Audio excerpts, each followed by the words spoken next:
Ads లేకుండా latest episodes చూడండి.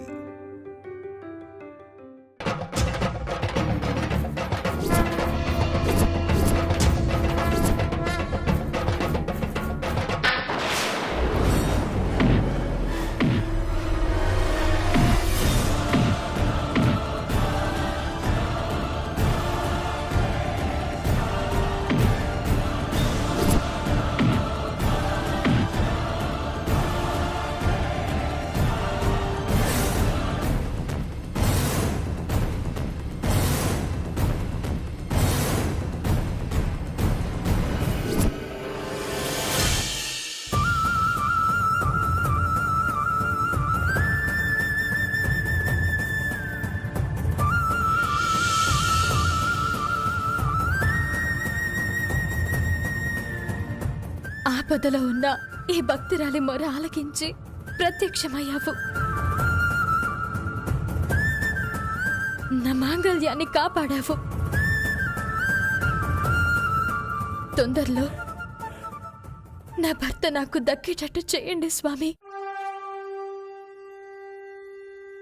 తదాస్తు. నీ భక్తికి మెచ్చాను. తొందరలో నీ భర్త నిన్ను చేరుకుంటాడని వరాన్ని ప్రసాదిస్తున్నాను. మహాభాగ్యం స్వామి. నేను అనుకున్నది ఒకటైతే జరిగింది ఇంకొకటి.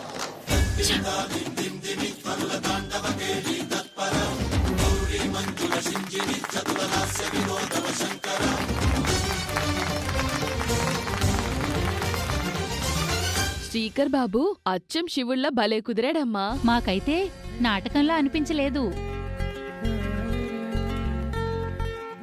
నిజంగా కళ్ల ముందు జరుగుతున్న సంఘటనలా అనిపించింది.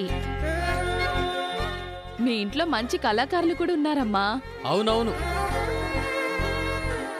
కళాకారులు ఎక్కువైపోయి ఒక్కోసారి మా ఇంట్లో ఏం జరుగుతుందో అర్థం కాకుండా పోతుంది. వాడి మాటలు మీరేం పట్టించుకోకండమ్మా. నిహారిక, మీ గురించే జనాలు తెగ పొగుడుతున్నారు. వేసిన ప్లే అలాంటిది మరి. నాటకం సంగతి సరే గాని అవని ఏంటి సడన్ గా మెడలో నుంచి తాళి తీసింది?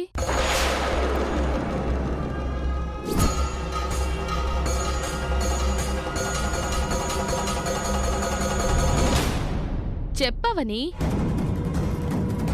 నీ మెళ్ళో తాళుందని ఒకరోజు పవిత్ర చెప్పింది.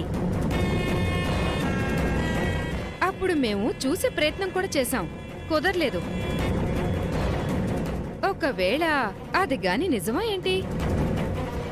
అంత అనుమానం ఉంటే చూసుకోండి.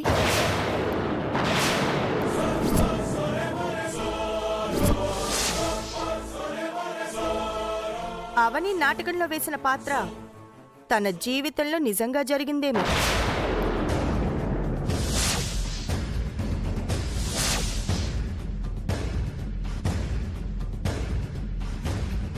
నువ్వు చెప్పమ్మా, అది నిజమా? అది నిజం కాదండి. మీరంతా ఏదేదో ఊహించుకోకండి. తాళి అనేది కేవలం నాటకంలో భాగం మాత్రమే.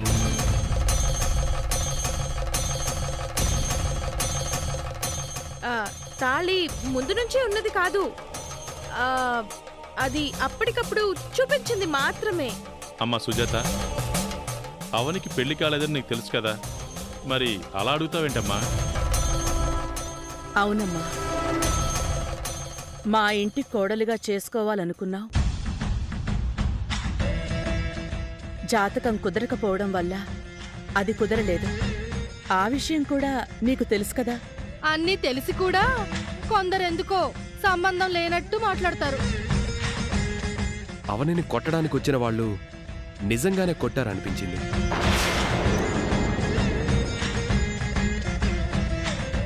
వాళ్ళ సంగతి తేల్చాలి. పూజారి గారు, వాళ్ళ వివరాలు ఇవ్వండి. మీరు వేసిన నాటకం యొక్క కథ గురించి, నటుల గురించి అంతా నిహారికమ్మే చూసుకున్నారు బాబు. నిహారిక, వాళ్ళెవరు?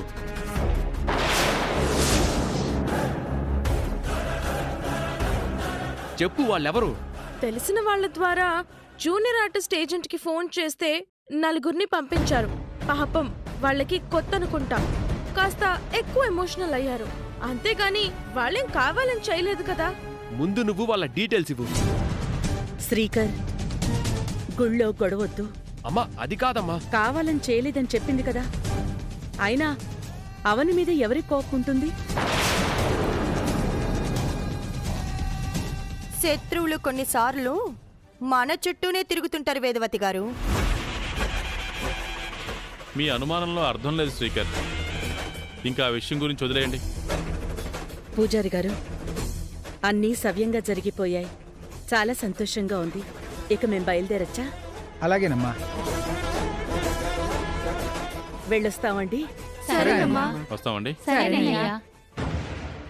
అమ్మా సుజాత, మీ ఇద్దరిని ఇంటి దగ్గర డ్రాప్ చేస్తాం, రండమ్మా. కార్లలో తిరిగే స్థాయికి మేమింకా వెళ్ళలేదు ప్రసాదరావు గారు. మీరు వెళ్ళండి, మేము ఎలాగోలా వెళ్ళిపోతాం.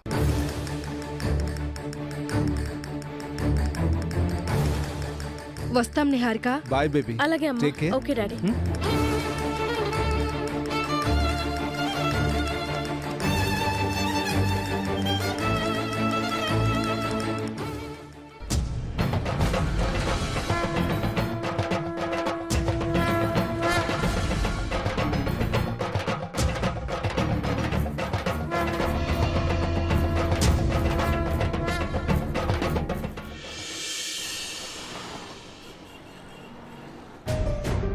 కాఫీ తీసుకోండి.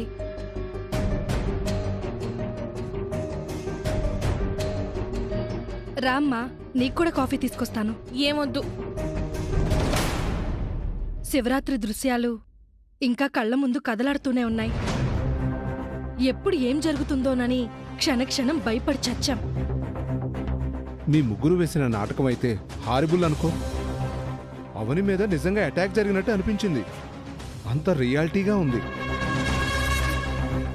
అది రియాలిటీగా కాదు, అది రియల్.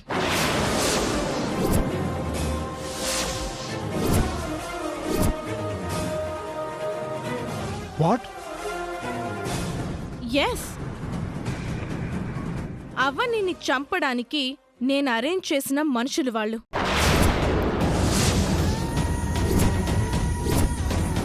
నిజమా? నీ దగ్గర అబద్ధం ఎందుకు చెప్తాను? నమ్మలేకపోతున్నాం.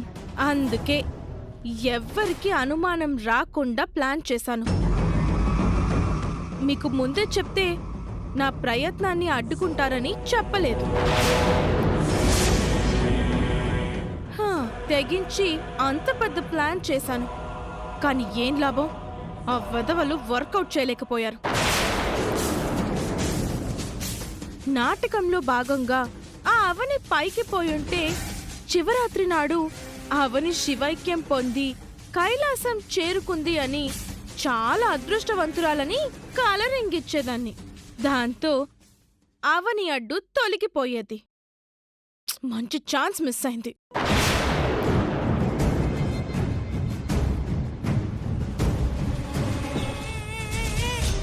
ఏంటి అలా చూస్తున్నారు? నిహా, నువ్వు చేసే పనులకు ఏమైనా అర్థం ఉందా? రోజు రోజుకి బుద్ధిని కోల్పోతున్నావు. గౌతమి! అవునమ్మా, ఒక మనిషిని అడ్డు తొలగించుకోవడం కోసం నువ్వు వేసింది చాలా ఎక్స్ట్రీమ్ స్టెప్. విషయం బయటికి తెలిసిందంటే పెద్ద పెద్ద గొడవలు అవుతాయి. అప్పుడు మేం కూడా నిన్ను కాపాడుకోలేం. ప్రేమికురాలిగా కాదు, హంతకురాలిగా మిగిలిపోతావు. ఒక్కగానొక్క కూతురివి, నీకొక మంచి లైఫ్నివ్వాలని ఎంతో కాలంగా మేం తాపత్రయపడుతున్నాం. అందుకే నువ్వు చెప్పిన ప్రతిదీ చేస్తున్నాం. మరి మనుషులను చంపించే రేంజ్కి వెళ్ళటం కరెక్ట్ కాదమ్మా. నాకు శ్రీకర్ కావాలి, అంతే.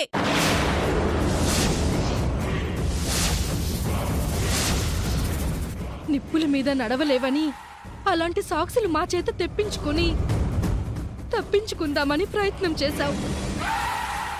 చివరికి ఏమైంది? నిప్పుల మీద నుంచి నడవాల్సి వచ్చింది. అలాగే పెద్ద పెద్ద నిర్ణయాలు కూడా తిరిగి మెడకు చుట్టుకుంటాయమ్మా. చిన్నతనంలో నువ్వు చూపించిన మొండితనం పెద్దయ్యాక మూర్ఖత్వంగా ఉన్మాదంగా మారిపోతుందని మేము అనుకోలేదమ్మా. అవనిని ఇంట్లో నుండి పంపించేయటానికి, శ్రీకర్ నుంచి దూరం చేయటానికి వేరే మార్గాలు ఆలోచించు, కానీ హత్య ప్రయత్నాలు మాత్రం వద్దమ్మా. ఏం చేయాలో నాకు తెలుసులేండి. నేను వెళ్ళొస్తాను.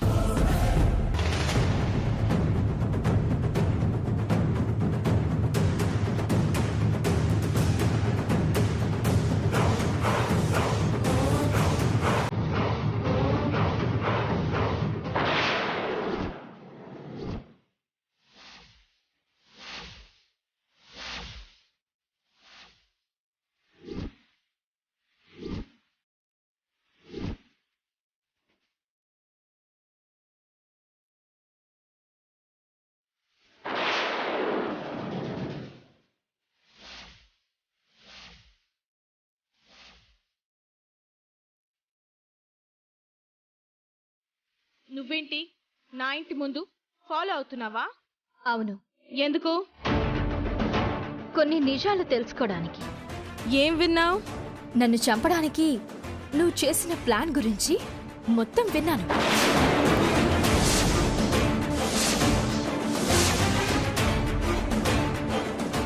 నాకు నీ మీద గుడిలోనే అనుమానం కలిగింది. అది ఇక్కడ నిజమైంది. మా అమ్మాయి ఎలాంటి ప్లాన్లు వేయలేదు. అనవసరంగా నా కూతుర్ని అనుమానించుకు. డైరెక్ట్గా ఎదుర్కోలేక ఇలాంటి రాంగ్ రూట్లో వస్తున్నావా? అంతే కదా మరి. మీరు చేస్తున్న తప్పేంటో తెలుసా? మీ కూతుర్ని అతి గారాబం చేయడం. బిడ్డ నిప్పు పట్టుకోవడానికి వెళ్తున్నప్పుడు కాలుతుంది అని మందలించాలి. అది పేరెంట్స్గా మీ బాధ్యత. అలాగే తప్పులు చేస్తున్నప్పుడు కూడా బుద్ధులు చెప్పాలి. కానీ మీరు అలా చేయకుండా వెనకేసుకొస్తున్నారు. దానివలన మీ కూతురు ఏం కోల్పోతుందో తెలుసా? జీవితం. నన్ను చంపడానికి ఎలాంటి ప్లాన్స్ వేయలేదు అన్నారు కదా. అయితే ఒక పని చేస్తాను. పోలీస్ కంప్లైంట్ ఇస్తాను.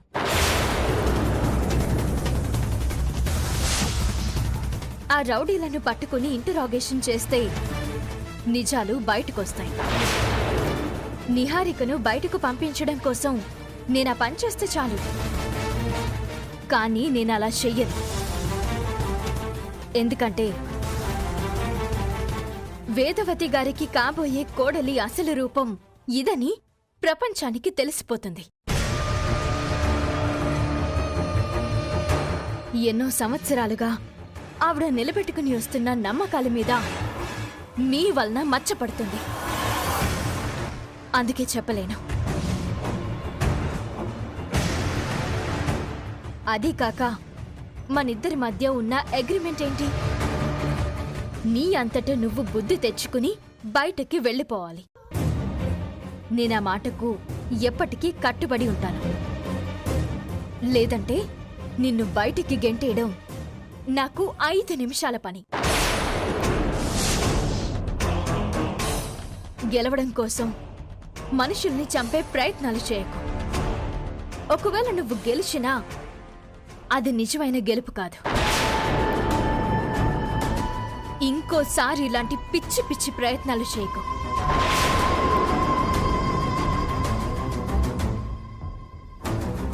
ఈ విషయం శ్రీకర్కి గాని చెప్తుందేమో. అవునమ్మా, నీ దగ్గర ఇలాంటి క్రైమ్ థాట్స్ ఉన్నాయని శ్రీకర్కి తెలియడం మంచిది కాదు. అవని,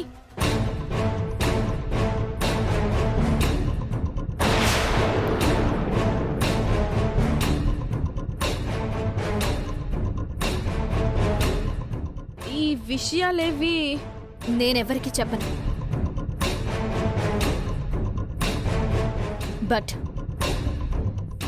నీ పద్ధతి మార్చుకో.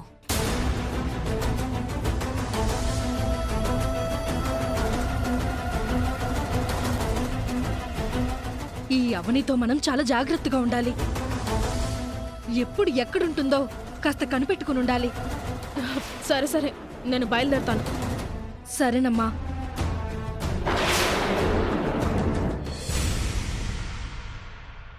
నిహారిక నిప్పుల మీద నడిచింది. అవని 101 బిందెలతో అభిషేకం చేసింది. ఇద్దరికి మంచి గుర్తింపు వచ్చింది. ఐడెంటిటీ కోసం తాపత్రయపడ్డం అంటే అది.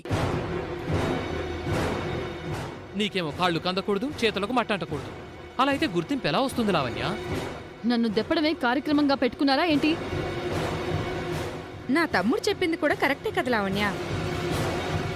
ఏ కష్టం లేకుండా ప్రతిఫలం దక్కాలంటే ఎలా అవుతుంది? శివరాత్రికి నేను మిస్ అయ్యాను గాని లేదంటే సిస్టర్కి మంచి మార్కులు పడేలా చేసుండేవాణ్ణి.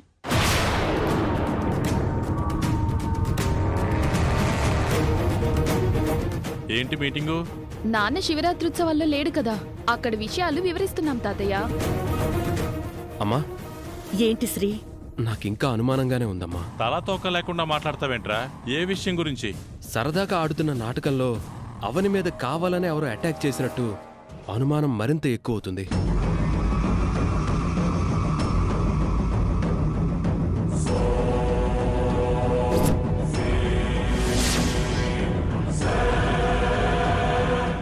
జరిగిందేదో జరిగిపోయింది. శివరాత్రిలో జరిగిన విషయాలు పొరపాటున కూడా ఇంట్లో తెలియనివ్వద్దు. చెప్పేదాన్నే అయితే ఇప్పటి వరకు ఎందుకు ఆగుండేదాన్ని? అయితే అంతా మర్చిపో. వేదవతి గారి కుటుంబ పరుపుకి సంబంధించిన విషయం కాబట్టి మర్చిపోక తప్పదు కదా.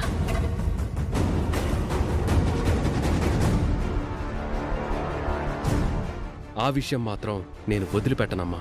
అదృష్టవశాత్తు అవనికి ఏం కాలేదు, అదే సంతోషం. ఇంతకీ అవని నిహారికలెక్కడా?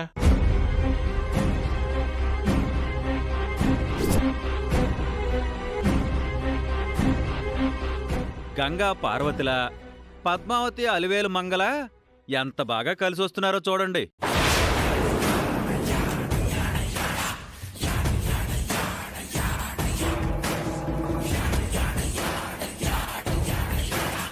ఇద్దరు అక్కా చెల్లెళ్ళలా బెస్ట్ ఫ్రెండ్స్లా కలిసొస్తున్నారేంటి? బయట నుంచి ఇద్దరం ఒకే టైమింగ్లో వచ్చాం కదా, అందుకే మీకు అలా అనిపించుంటుంది. అవని గురించే మాట్లాడుకుంటున్నాం. ఏమైంది? గుళ్ళో జరిగిన నాటకంలో నీ మీద కావాలనే హత్యా ప్రయత్నం జరిగిందని శ్రీకర్కి ఇంకా అనుమానంగా ఉంది. వాళ్ళలా ప్రవర్తించడంలో ఎవరిదో హస్తం ఉందని నాకు అనిపిస్తుంది. అవని, నీకెవరి మీదైనా అనుమానం ఉందా? నా గురించి చెప్పనంది కదా, మరి నా వైపు చూస్తుందేంటి? నిహారిక వైపు అంత అనుమానంగా చూస్తున్నావేంటవని?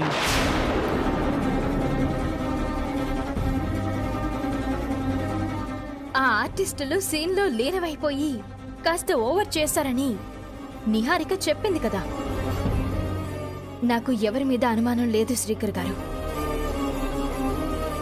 నీకేదైనా అనుమానం కలిగితే మాత్రం నాకు చెప్పవని. నేను మాత్రం వాళ్ళని వదిలిపెట్టను. సరే అండి.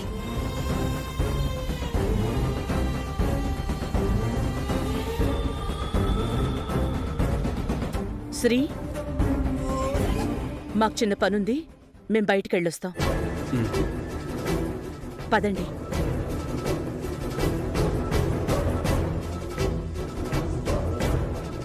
శ్రీకర్ గారు, మీ అనుమానం ఇంకా తీరలేదు కదా.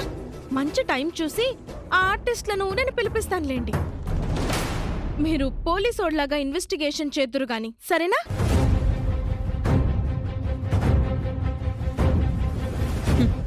ఇద్దరూ కలిసొచ్చారు, ఏంటి విషయం? ఏం లేదక్కా. మేము నీకు సపోర్ట్ చేస్తుంటే నువ్వు దాంతో కలిసొచ్చావు. నీ ప్లాన్స్ ఏంటో మాకేం అర్థం కావట్లేదు. నీ కంటికి మేము తెంగరాళ్ళలా కనపడుతున్నావా ఏంటి? అబ్బా, ఏం లేదని చెప్పాను కదా. నువ్వు ఏమీ లేదు అన్నావంటే ఏదో ఉందని అర్థం. నాకు టైం సరిగా అనుకూలించడం లేదు. అనుకూలించినప్పుడు మాట్లాడుకుందాం.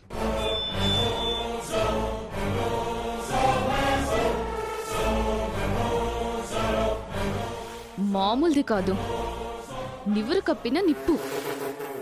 మనకి తెలియంది ఆ ఇద్దరి మధ్య ఏదో జరుగుతుందని నా అనుమానం.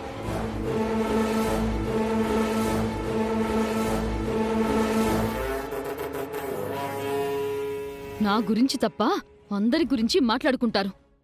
నా ఐడెంటిటీని నేనే క్రియేట్ చేసుకోవాలి.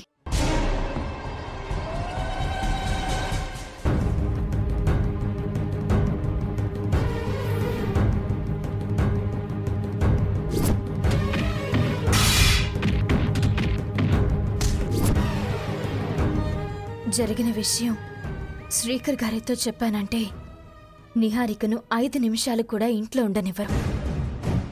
నిహారిక గురించి మొత్తం చెప్పేసి తను అసలు రూపం బయటపెడతారు. అలా చేయడం వలన నాకు మంచి జరుగుతుంది. కానీ నాకు నిహారికకు మధ్య ఉన్న కండిషన్ ప్రకారం రౌడీలతో నాపై హత్య ప్రయత్నం చేయించిన విషయం గురించి శ్రీకర్ గారికి కూడా చెప్పకూడదు. అవని